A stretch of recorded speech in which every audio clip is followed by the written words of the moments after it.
Good evening. My name is Diane Bystrom, and I'm the director of the Carrie Chapman Cat Center for Women in Politics on campus.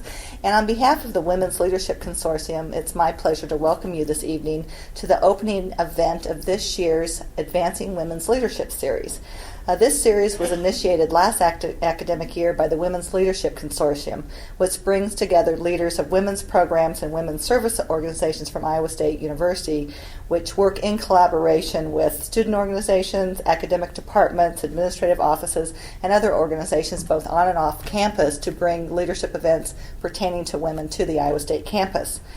Other sponsors of tonight's presentation by Roxanne Conlon, who's our opening speaker, and we're just delighted to have her here, are the Office of the Provost, the University Committee on Women, the Carrie Chapman Cat Center for Women in Politics, and the Committee on Lectures, which is funded by GSB.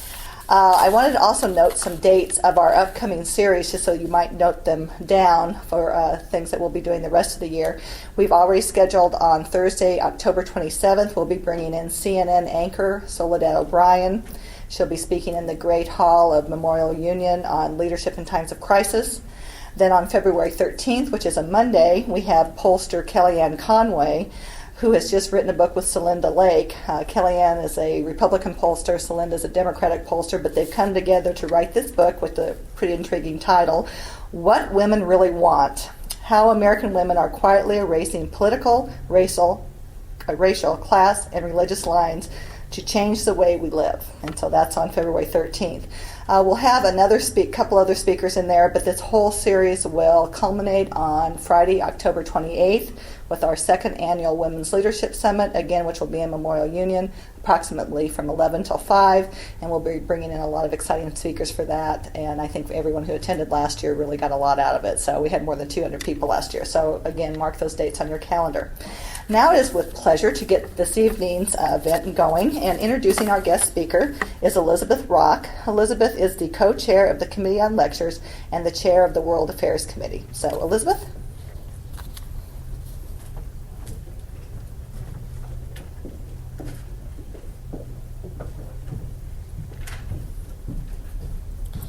Thank you, Diane, and good evening, everyone.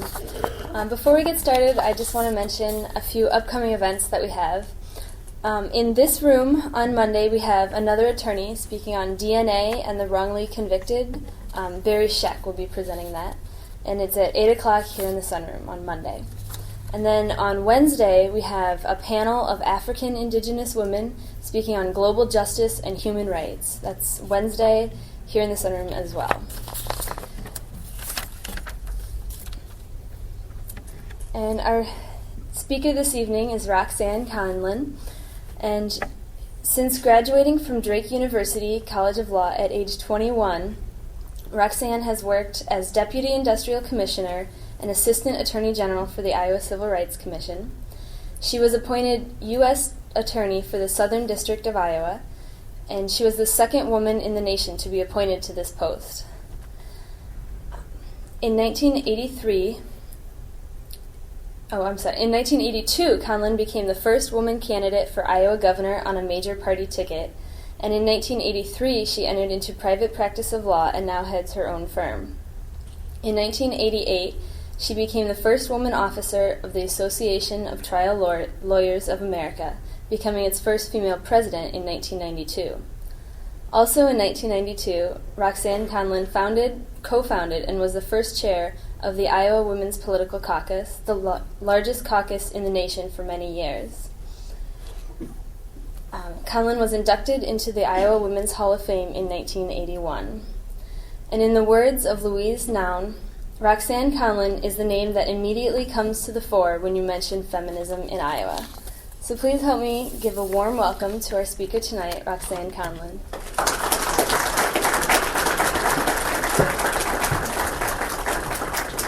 Thank you all for coming.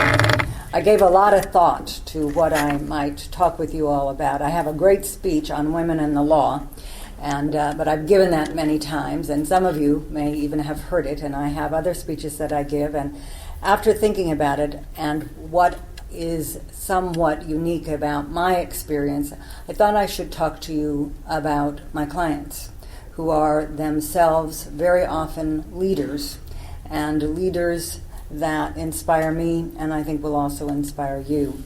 I'm proud to be a trial lawyer. That may surprise some of you because trial lawyers are often the whipping person for this and other administrations. We are blamed for literally everything that goes wrong in the world.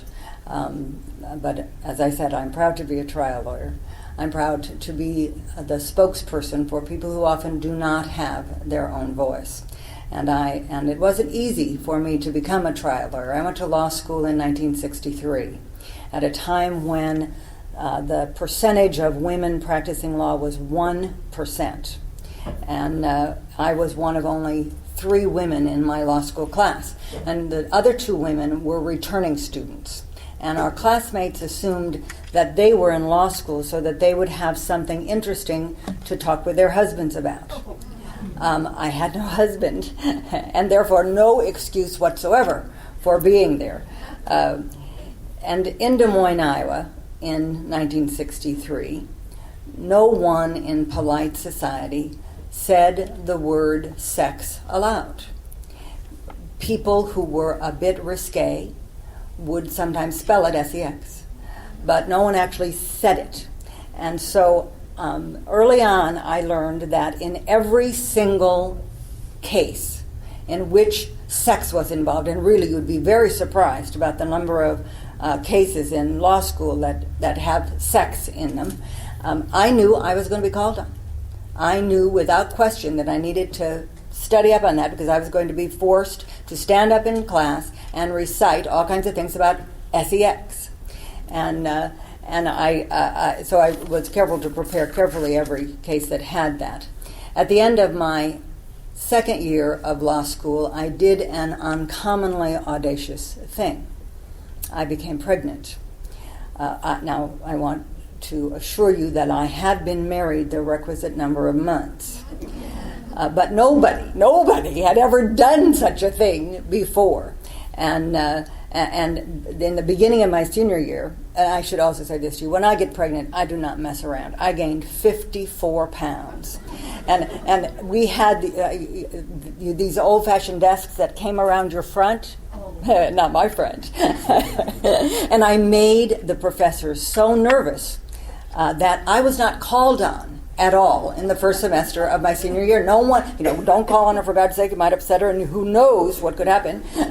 So I got to sit out my first semester of my senior year. Jackie was born over Christmas vacation, and I took finals 5 days later.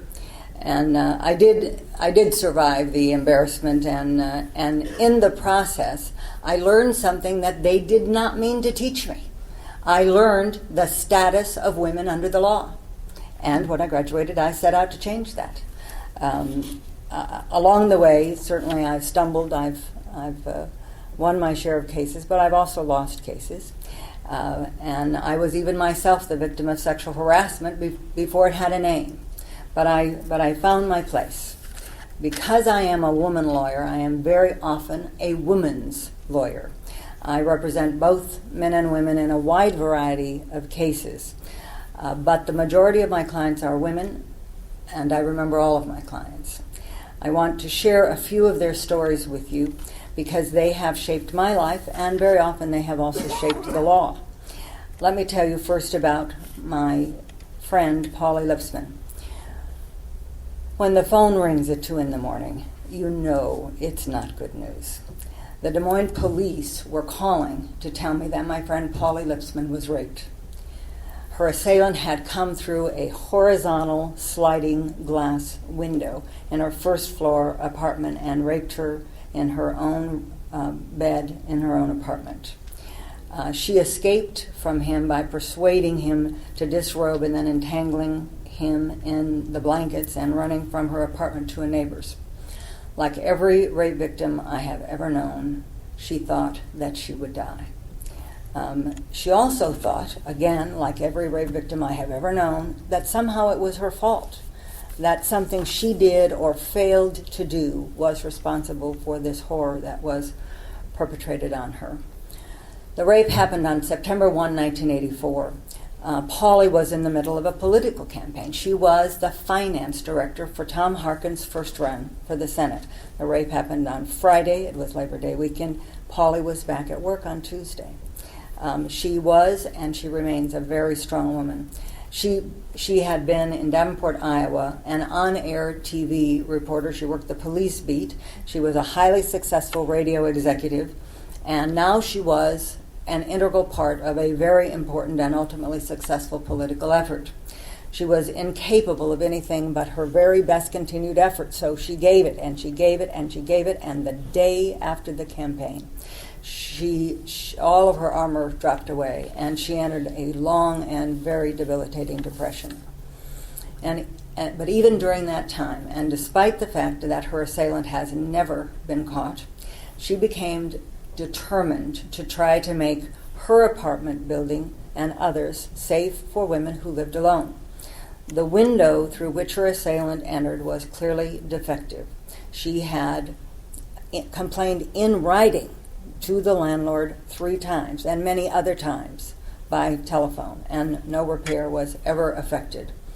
In 1984, only very few civil cases had ever been brought on behalf of the victims of crime against third parties who were responsible for conditions that increased the likelihood of crime. That just was not a part of our legal tradition. I researched the law, and I told Pauley that we had, even in Des Moines, I thought, a slim chance, very slim chance of prevailing. In 1984 in Des Moines, Iowa, victims of rape were stigmatized. They were silenced. Pauley refused to be either. We filed the lawsuit, called a press conference, and she, in her own name and in her own voice, called on landlords to take steps to protect women from rapists. At a time when her own life was unbelievably disrupted, she wanted to help others. Ultimately, Pauley's case was settled for what we call a satisfactory amount. Because she was my friend and because she was intent on doing something about what happened to her, I, as a lawyer, was thrust into a whole new area of the law. And I can tell you now that the trial lawyers have a group of lawyers who specialize in inadequate security cases, and that's Pauley Lipsman's legacy, because her legacy is a part of my own. I also want you to meet my hero and my client, Sherry Sawyer Madison. A meatpacking plant is no place for a woman. It is loud, it is bloody, it is smelly. It's always too hot on the kill side and too cold on the cut side. It's also no place for a man. But in small town Iowa, Perry, Iowa, that's where the plant is, any job that pays more than the minimum wage is a good job. Sherry Sawyer was only 20 when she went to work at IBP.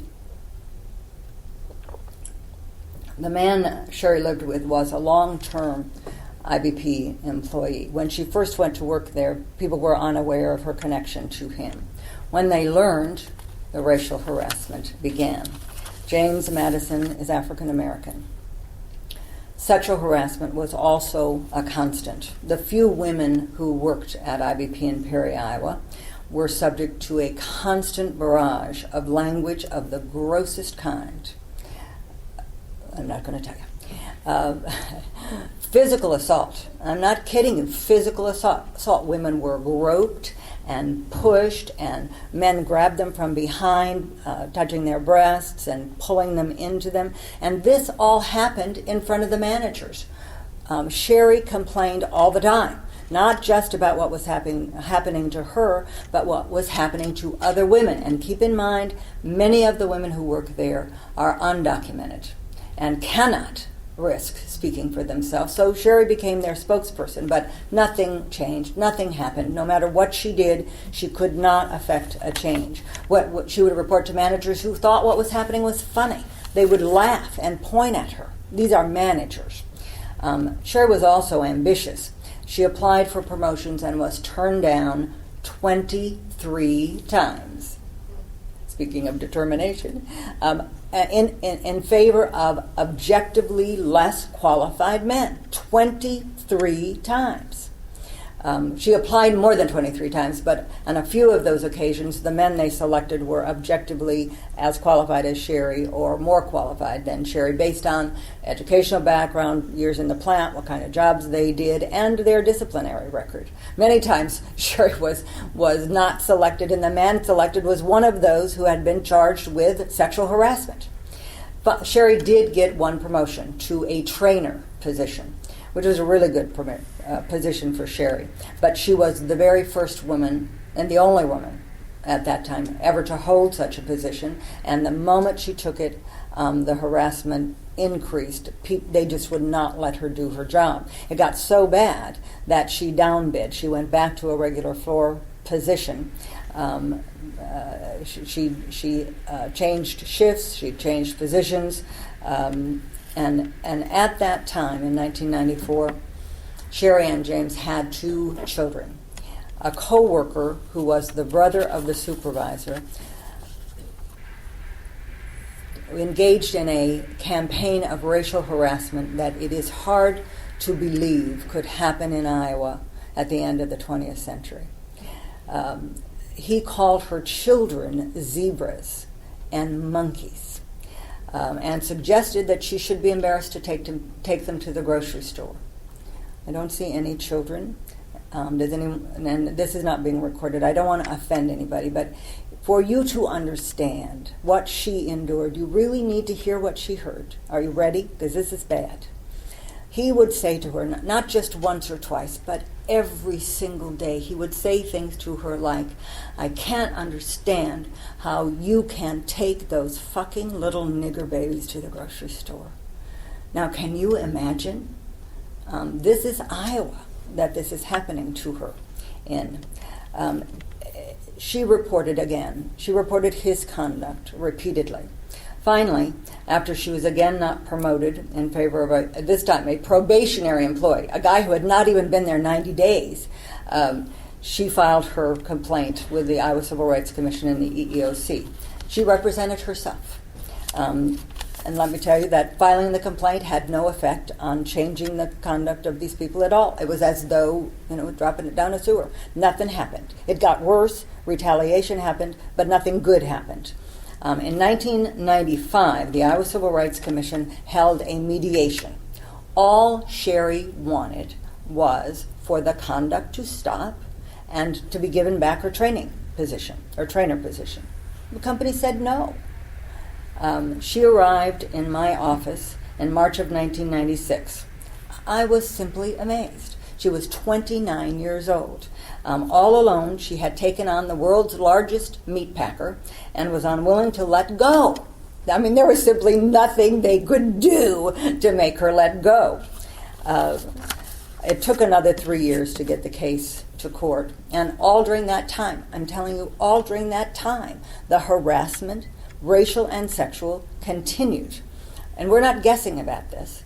There were many witnesses to the conduct, and indeed, some of the harassers, I subpoenaed them, they came to court and confessed that indeed they had the guy who was the brother of the supervisor who engaged in the racial harassment. I said, Mr. So-and-so, and he really was a so-and-so, Mr. So-and-so, I remember his name, let me tell you very well.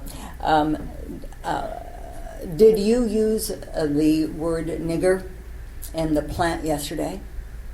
And he said, I don't think so. Are you sure? No. Did anybody ever tell you that that was an inappropriate word for you to use in the plant? No. Did you use the word nigger in the plant within the last week? Yes. Did you use that word in connection with Sherry Madison? Well, I didn't call her a nigger. Did you say it about her children? Yes. Within a week of the trial.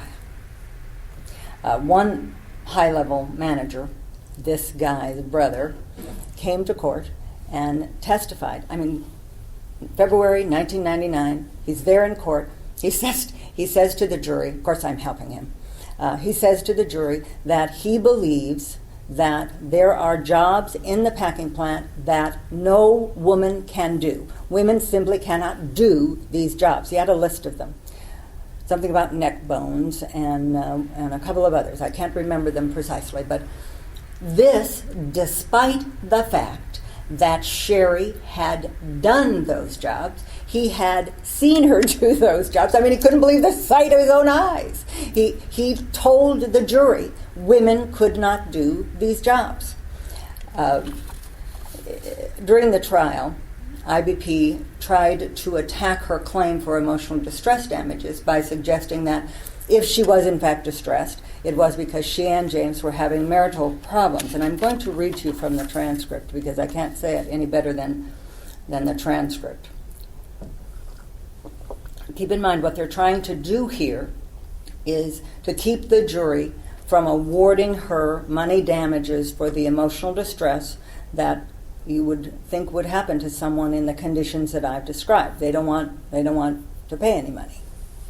Ha, to them. So they're trying to show that, yes, maybe she's upset, but it doesn't have anything to do with IBP or this horrible stuff she's enduring. It's because she and James are not getting along. Here's the question. What has been the effect on your marriage? Here is her answer. To be honest, I don't even want him, and I have told him that. And I told him that pretty much when I get this thing done, he won't be no longer in my life. He's not been supportive. He's a good guy. He's just not for me. So you've told him that you want a divorce when this is over? I said, you don't have to give me a divorce. He's just not going to be with me. And can you explain to me why you feel that way? Because I worked hard to advance in the IBP company. He kept telling me, don't put in for the jobs. They're not going to give them to you. I'm black. I know. I've tried. He's tried to advance. He always kept telling me, go to work, do your job, come home, that's it. Just get a check. And I said to him, I'm not that simple a person. I want to work my way up. And like I told you guys, speaking to the jury, I couldn't really tell him a whole lot. You just don't. I don't know how to explain it. I knew most of the reasons this was happening was because I was with him. And how do you tell him that? James, they say you're a fucking nigger. I can't advance because of you. I couldn't tell him that they were calling him a nigger or his kids, so I had to keep it inside. I couldn't talk to him about it because I didn't want to take the chance of him going in and losing his job. Question. You were afraid that he'd get angry? That was the biggest thing. He's worked there 10 years. He's only missed one day in 10 years, one day. He's dedicated. He works every one of his days off. He makes good money, and he don't want to lose his job. It's probably the best job he's ever had. And James, he's a pretty big guy. And I mean, he's got a lot of pride. And for me to go home and say, well, James, they're calling your kids niggers. I mean, what do you expect him to do? He's a man. The courtroom was silent. She was crying, and 2 members of the jury were crying. The arrogance of the company is also illustrated by the fact that the Thursday before the trial was to begin, they tried to set Sherry up on drug charges. They found a friend of hers in possession of cocaine. We believe, with good reason, that they offered to let him go. They offered to let him keep his job and to not charge him if he would say Sherry gave him the cocaine. Now, I don't often get frightened, but I have a 29-year-old mother of 2, and these people are trying with, the guy used cocaine, but thank God for his integrity because he refused. But what if he had not? What would have happened to my Sherry? She was, of course, innocent of any involvement in that. After the trial was over, I begged her not to return to work. The jury returned a verdict of $2.5 million. Really, Sherry? I said, you don't need to go back to work. Well, she said, when I see the check, which was many years later. In the spirit of continuing retaliation, IVP, the only time IVP has ever had a meeting of every single worker was to tell every single worker that Sherry's case was frivolous. They might as well have painted a target on her back. Despite their efforts and mine, Sherry went back. She insisted that she had the right to do so because she had not done anything wrong. Of course, she was absolutely right. I've said this often. She went to work at 3. Every day at 2:30. I mean, my stomach started to tighten. I mean, she was going back there. And, these people have knives. And they had already shown themselves willing to do almost anything. So, my stomach tightened. Sherry went to work. I mean, that happened for months and months and months after this trial. I have marveled at this young woman and the depths of her courage. I don't know what motivated her to live her life in such a principled and compassionate way. I don't know what accounts for her heartfelt need to seek justice and to do justice. Many, many women in the plant came. They weren't able to speak on their own behalf, but when the chips were down, they came to court and testified for Sherry. And they testified about what she had done for them, how she had tried to help, how she had stood up for them. I mean, when it was necessary for them to be brave, they took from Sherry, and they were brave. IBP may be the largest meat packer in the world, but they were no match for Sherry Madison. One determined woman who cannot be intimidated can bring even the largest corporation to its monetary knees. After 2 trips to the 8th Circuit, both successful, and one to the United States Supreme Court, and after 8 years after she filed her complaint, Sherry's case was finally settled. Even though the settlement makes Sherry and her family, I'm proud to tell you, completely financially secure, Sherry goes to work every day. Not, thank God, at IBP. She has a new job. She works with developmentally disabled adults, trying to reincorporate them into the community. It's a really good job for her, and they're lucky to have her, and I'm lucky to have had her in my life. Another of my heroes is Donna Benson, and I selected Donna because I know some of you knew Donna. Donna had a new husband and a new baby and a new job. At 40, she had everything that she wished for and more. She decided to get a complete physical before she started her new job. Her regular doctor was unavailable, so she picked one out of the phone book. As part of the physical, this doctor conducted a breast examination. He came to a small lump. As he touched it, she said, "Ouch, what's that?" And he said, "Oh, nothing to worry about, probably just a cyst." He finished her exam and told her the good news. She was, in his words, healthy as a horse. She felt a wave of relief. She knew the lump was there, and she knew what it might mean. Her aunt died of breast cancer. The doctor never asked her about her family history. She was so grateful to the doctor for assuring her that what she feared could not be true. She certainly did not want to doubt the good news that he gave her. She asked no questions because she didn't want any different answers. Besides, it hurt when it was touched, and she had heard that breast cancer lumps don't hurt. She started her new job the following week. The lump seemed to be getting bigger, but it was, according to the doctor, nothing. And it still hurt, but she was, according to the doctor, healthy as a horse. She felt better than ever. And surely if something like cancer was in her body, she, who was in touch with her body, would know it. 8 months passed. The growth of the lump was impossible to ignore, and finally, at her husband's insistence, she made an appointment with her regular doctor. She had breast cancer. The doctor recommended a mastectomy because of the size and location of the lesion. The surgery was uneventful, except she woke up without a breast. And more bad news followed. 11 lymph nodes, including the sentinel node, were involved. The treatment options were offered that were not really options. Chemotherapy, radiation therapy, nausea, misery, fatigue. All of her hair fell out, and I mean all of her hair, her eyebrows, her eyelashes, everything. She took every piece of advice that any doctor gave her.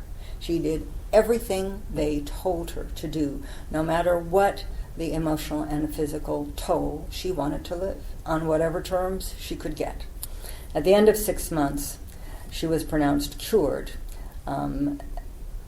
It was while she was still in radiation therapy that Donna called me. We had worked together in my campaign. She was my finance manager. And I hadn't had much contact with her since the campaign. And so when I heard it was her on the phone, I thought this was, a catch-up call. And so I answered and I said, "Donna, how are you?" And she said, "Not very good. I have breast cancer, and I want you to sue the doctor who told me it was nothing." So I did. Medical negligence cases, in order, a responsible lawyer on a contingency fee finds out for sure whether or not negligence has occurred before any lawsuit is filed. So we had consulted with a number of doctors, and they all went, "Oh my God, this is so bad. What happened here is so bad. You've got to biopsy a lump like that, and you have to take a family history, and you can't, feel a lump and tell whether it's breast cancer or not." But this doctor did all of those things. The lawyer who represented the doctor took Donna's deposition. You probably all know about depositions now from watching TV. That's where there's there's the lawyers and the witness and a court reporter, no judge. I turned mine off. I was good about that. Yeah, I know that. We all do that at least once or twice a month. And it's a nice ring. Very musical. So we go to the deposition, and this lawyer is asking Donna questions, and the point of the questions is to show that this doctor is the innocent victim of a woman with either a bad memory or a fraudulent claim. And the attorney attacked her repeatedly for, ignorance about her body and ignorance about the disease, and then implied quite directly that all she really wanted was money. And she said to him, "All I really want is to live. That's all I really want." We, I think, are all suspicious of people who make claims for money for injuries that can't be fixed by money. Donna's insurance company paid her medical expenses. Her new employer kept paying her while she was gone. So what could money do? The greatest loss had nothing to do with economics. The greatest loss was the disfiguring surgery and the terrible effects of the treatment, depression, loss of self-esteem, the daily struggle just to live on. For that, I certainly acknowledge that money is a very poor substitute, but money is all we've got as a society to make up for this kind of damage. People who cause damage, whatever their station in life, people who cause damage must make their victims whole. That's a rule we live by. That's a very bedrock principle of our society. Donna could never have her breasts back. She could never get the days and the nights of suffering back, but she could be compensated through money damages. It is toward Donna and other people like her that this administration has directed its ire. They call her lawsuit frivolous and jackpot justice, and they compare her to a lottery winner.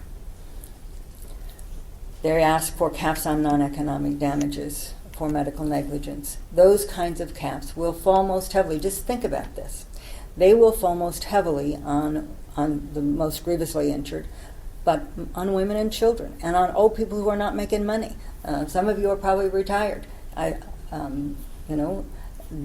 you, if you were the victim of medical negligence and these caps were a part of our law and they are not, it would be toward you that these caps are directed. Donna and people like her have nothing, literally and provably nothing, to do with higher malpractice insurance rates. I can prove that to you. I have a whole speech on this, which I will spare you, but it's really bad investment decisions. And you remember in 2000 or so, the stock market crashed to the ground. Well, insurance companies put their money in the stock market. Stock market goes down. They don't have enough money, or what they think is enough money. It seems to me like 29% profit should be enough money, but nonetheless, they want more, and they're getting it from doctors. We have made common cause. We trial lawyers have made common cause with doctors on the issue of insurance rates and on the issue of whether or not insurance companies should be permitted to gouge doctors and try to punish patients. And we hope that doesn't happen. I can tell you that Donna's husband and children do not feel like they won the lottery when they go to visit her grave. I have represented 12 women in cases involving the failure to diagnose breast cancer. 8 of them are dead. And they died from medical negligence. It is unconscionable to call them and their families names and to imply that they're gaming the system or that their damages should be capped. I say the cause of medical negligence lawsuits is medical negligence. So let's cap that. Let's cap medical negligence instead of the damage due to people who are injured.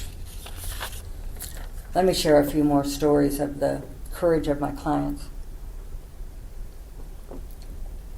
Phyllis Henry survived a multi-pronged effort to keep her off the Des Moines police force in 1972. She, in 1972, became Iowa's first woman patrolman. That was the title of the job. We took it.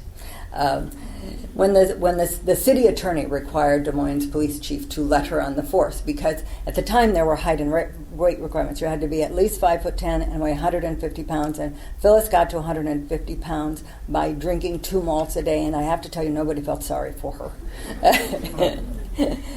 And when she got there, they issued her a male uniform, male shoes, made her get a male's haircut, and she did all that. And then they let her colleagues choke her to unconsciousness 3 times while she was in training.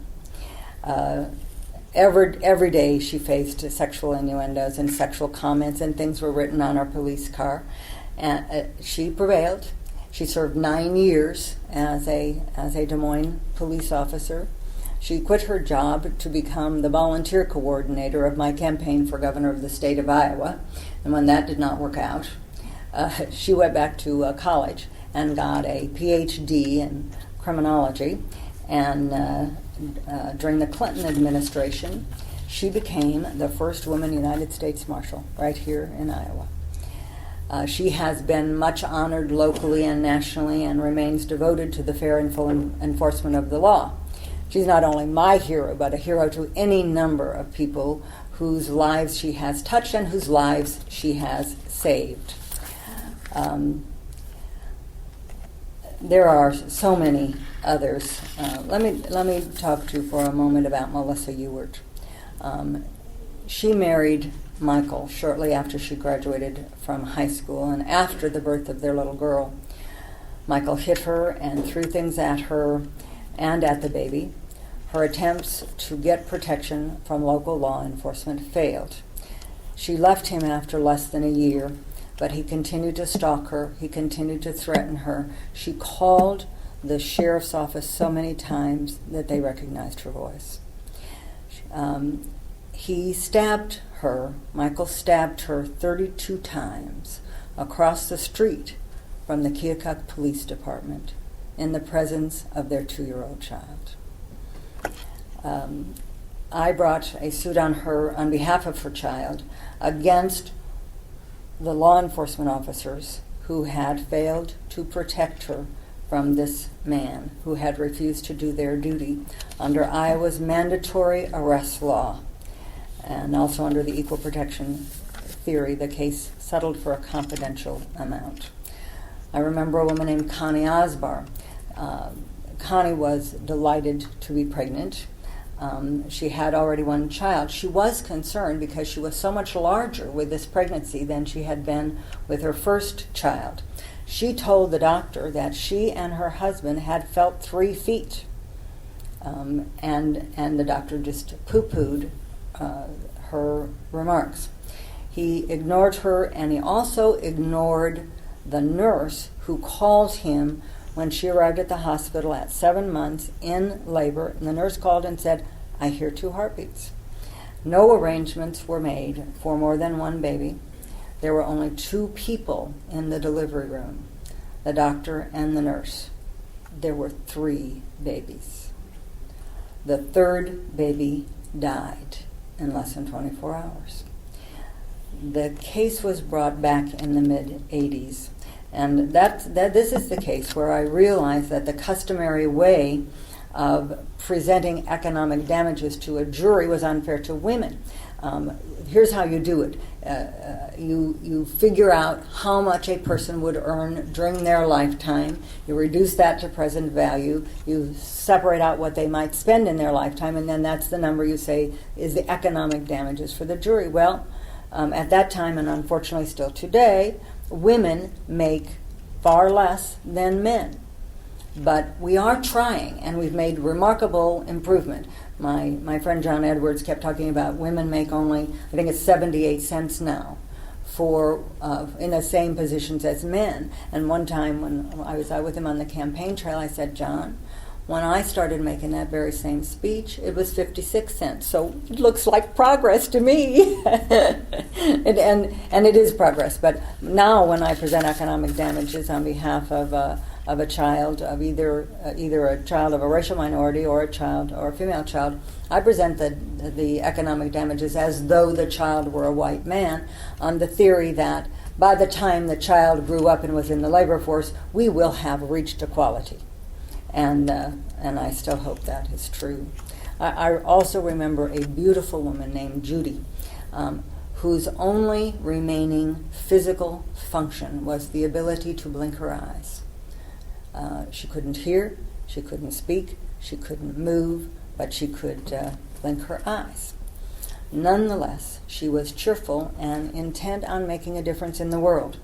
We were able to get her the equipment necessary for her to do this, and this was about 10 years ago. We got her a computer that she could operate by blinking her eyes. It was based on some kind of technology that they use in fighter planes when the pilot looks up. I can't remember all the details. I was pretty amazed about it and absolutely delighted that we could get her an instrument through which she could interact with the world and which spoke for her in that ugly computer voice, but by God, it was a voice. She went to graduate school here at Iowa State, actually, on the computer. She outlined a book about her condition, which she called Caught Off Guard. She emailed me jokes. It was very hard for me to get upset about everyday annoyances with somebody like Judy in my life. She died recently, but I think of her often, particularly when I feel a little self-pity for something that's gone wrong. I think about Judy. I remember the many women I have represented who devote their lives to disabled children who did not need to be disabled, and other women who spend their lives mourning the death of children who did not need to die. I remember the women who were abused sexually by family members when they were children and who as adults demanded vindication. I remember hundreds of victims of sex discrimination and sexual harassment and domestic violence. These women are all my heroes, My life is enriched by every one of them, and I thank them from the bottom of my heart for the opportunity to participate in their lives and to help them to seek justice for themselves and for other women. And I thank you for giving me the forum to tell you about my clients, who are all my heroes. Thank you.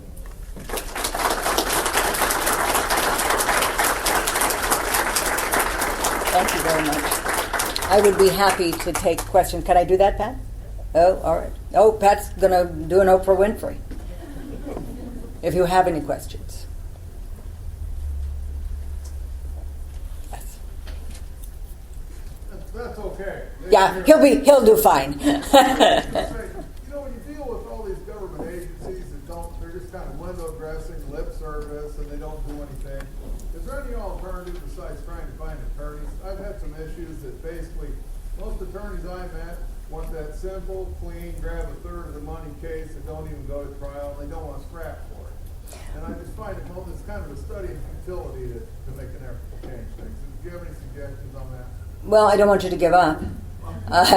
It is difficult, particularly with the federal government that has covered itself with all kinds of immunity. The tricks and the horror of trying to take on the federal government is really, the lawyers you have contacted may just not know how to do it.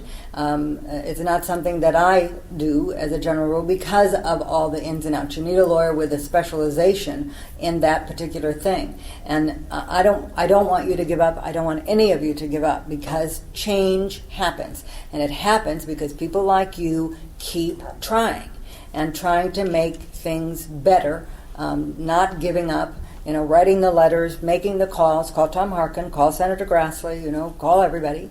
The squeaky wheel gets the grease, and the squeaky wheel is often the person who often makes big change. So don't give up. Yes. I thought I saw your hand going there. Yeah, all right. Are you ever going to run for political office again? I really thought seriously about taking Grassley on. In fact, I thought so seriously about it that he sent out a fundraising letter announcing that I was running. And I bet it got him lots of money. I really thought it would be a fun thing to do. I think I probably would not have been successful, but it would have permitted me to raise lots of issues that I care about and to raise some issues about whether or not it is appropriate for our senator, who is the head of the Finance Committee in the United States Senate, to bankrupt the country.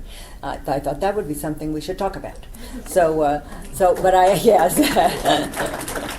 But as you can tell, I did not do that. And the reason I didn't do it is, first of all, I have to tell you, my family did not want me to. And I would have probably done it anyway, though I'd certainly take into account what they say. It is so mean. Have you noticed that? I mean, it is really mean. We tend to dehumanize people who run for public office, even if we know them. If they're in the other party, we make them the devil. And, I've said and done lots of things that make me a really fine target. So I think that, in thinking about it, I didn't want to have that done to me, but I wasn't really very fond about doing it to anybody else either. And I would like to say that I wouldn't do negative campaigning, but the reality is you can't say that anymore, because that is what it does. One of the things that I am interested in, and I'm sure Celinda, like in Kelly will talk about, is it depresses turnout. It depresses turnout, and for my party, depressing turnout is bad.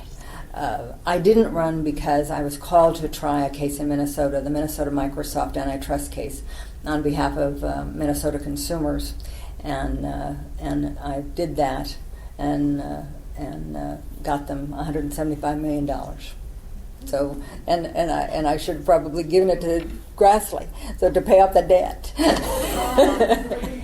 Yes. Yes, I had a question that has mostly to do with Hudson Forum, stuff I've heard, and so I just wondered what some of your thoughts were. Sometimes, for example, I've heard that when there are cases where there have been like divorce or separate maintenance, it's so like not fair, that some have had to live in a farm, and I've heard of just chatting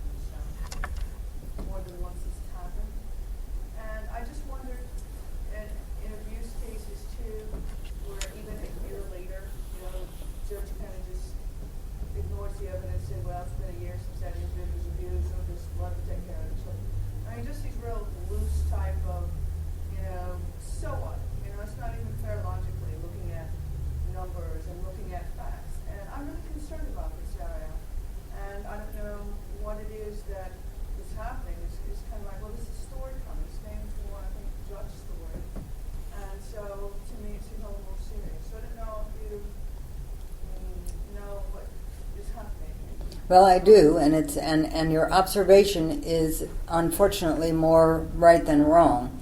There are inequities. There are no inequities in the law. We have eliminated them. We did that in about 1972. There used to be just flat out things written into the law. We got those all out of the code, but we didn't get them out of the hearts of the people who make the judgments. And, judges come from us, and they are us, and they're great judges, more great than not. But judges act out of their own sense of what's right and wrong. They got lots of discretion in terms of who gets what.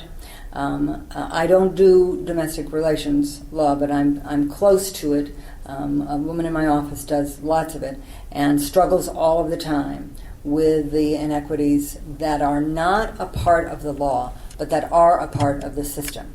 With respect to domestic violence, we have so much more education to do. We've been working at this and working at this and working at this. Legal Aid is starting a project called Justice for Women, which will be devoted exclusively to representing battered women and battered men. And the only thing that has ever been empirically shown to help battered women is a lawyer. A lawyer at the time of the situation makes a difference. So we're going to get lawyers for women who are battered. I will tell you a case that I did handle, which involved a woman in a small town in Iowa who got a restraining order against her husband, her then estranged husband, who had been abusive toward her during their entire 7 years of married life. The guy was the only police officer in this small town. So when she got the restraining order, she went to the American Legion, which was like kitty corner across from her house, and they told her she could not come in there anymore. The mayor of the town had gone from business to business and said, if you let Christy in, then Gary can't come and do his job. So if something happens, you won't have police protection. Now, I said, what? This is America, So we sued everybody. And we settled. And one of the things that was done as a result of this is that everyone involved was given some pretty, I hope, I was not there, they wouldn't let me come, I wanted to, training on domestic violence. What it means, why it happens, how to fix it. One of the ways is not to ban the victim from local establishments.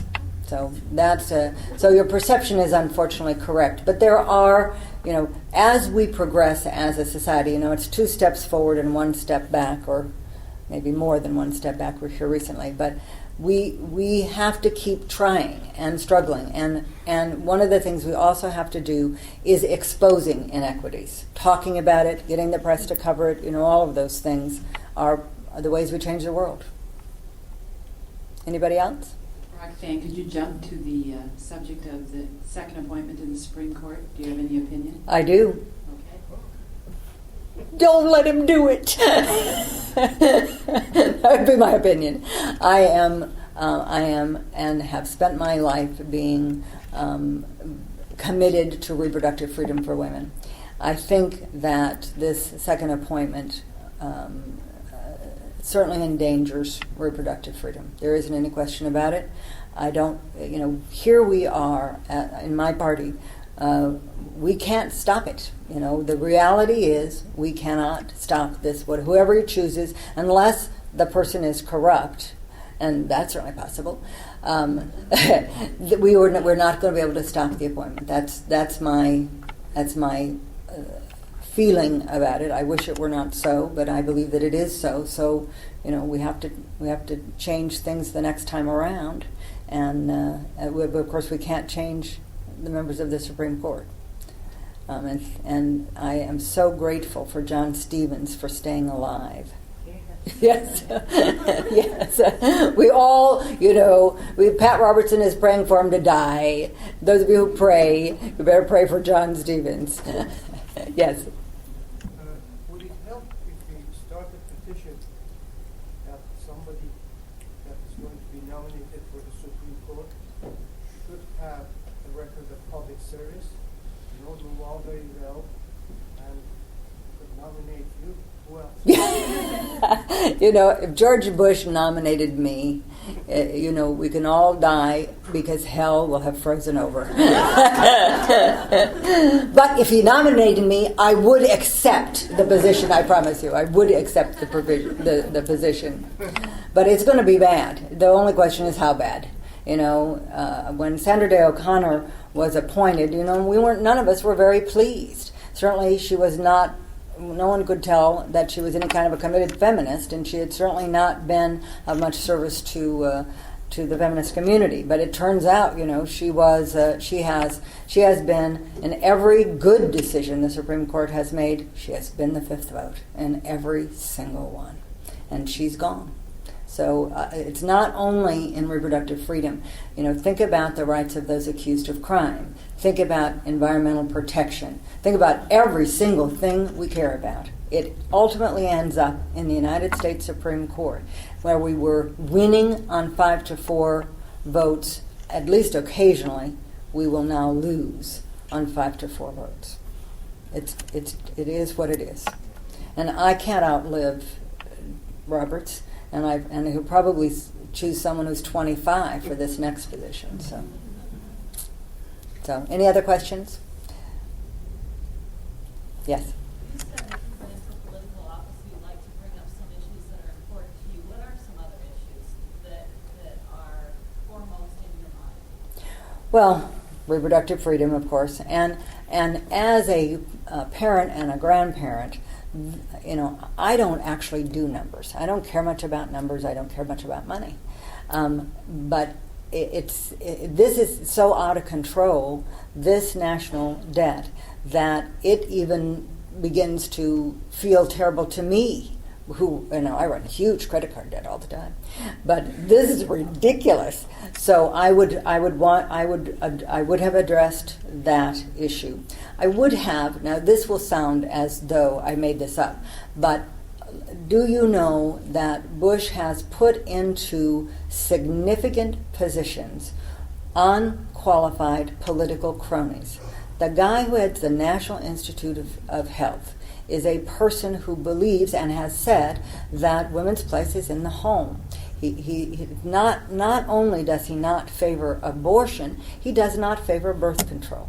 You know, it's just ridiculous. And I made a whole list. I gathered up a list of some of these folks and I have to tell you, I didn't even include FEMA. I didn't even get that guy. I had this whole other list of people. Now that's a concern. Government matters. And certainly we saw that in the most reprehensible way, in the most tragic way, you know, just a month ago. Government matters to the lives of people. Government is an instrument for helping people. Not you know, the one of the things that Senator Edwards talked about and continues to talk about is poverty, and the haves and the have-nots in the two Americas. Well, I had a lot to do with that speech, because that, again, I came from nothing. I came from an abusive family, so I care about domestic violence, and I came from a very poor family. And when I talk poor, I'm not talking about not having cashmere sweaters. I'm talking about not having enough to eat and not having a car.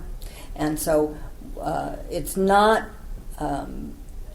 what causes us to be not a community is that some people have it all and some people have nothing. And again, I don't know, I mean, when George Bush starts talking about poverty, again, you know, we've got that health thing, but he doesn't have any idea what he's talking about. I mean, he has evacuate. You know, people said to the people in New Orleans, get out of town. How? You know, no cars, end of the month, no money, no credit cards, no place to go.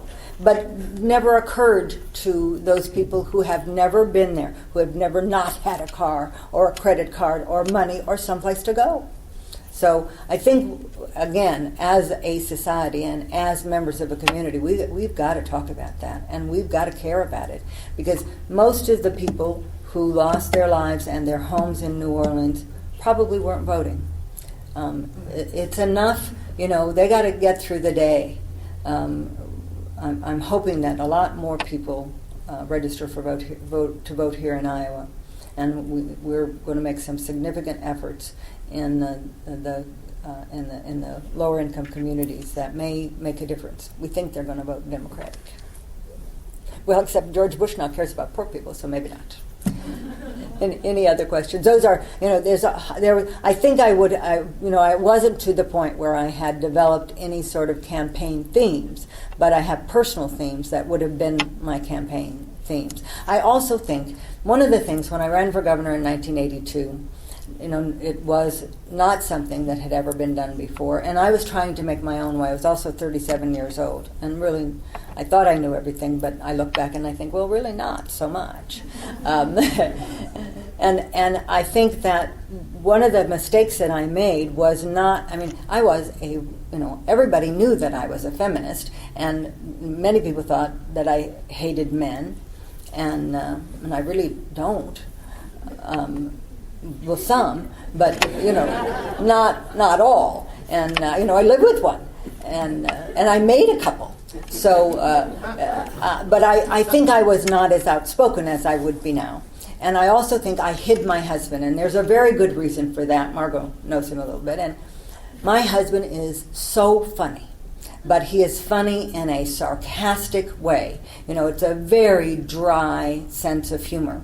And we were terrified of what he would say, because there is absolutely no way to control that. He was going to say what I've learned to live with it, but he was going to say what he was going to say, and so we sort of kept him out of the public eye for fear of him offending somebody, which he would have done. He got out one day. Do any of you remember Julie Gamick? And she had this statewide radio program, and she knew James very well, so she just called him directly and said, "Come on and be on the program." And so I turned the radio on, and my husband is on with Julie. And he's talking about being the first man and planting flowers in roadside ditches. And oh my God, he just went on. And I knew he was being sarcastic, but I was wondering what other people thought. Then that was a time when one of the identified economic problems in Iowa was that all of our money was being invested on the East Coast. And so my husband James says, and, one of the problems is all of our money's on the East Coast, so Roxanne is going to make me the Adjutant General of Iowa, and I am going to take the National Guard and march on New York City. People called in and thought what a good idea that was. So I would never do that again. I would just say, here is, I've learned to live with it, so can you. Anything else? Yes. You talked a lot about the struggles that you went through and the different things that you did to overcome women issues. I'm here with a women's group, and hello. Great.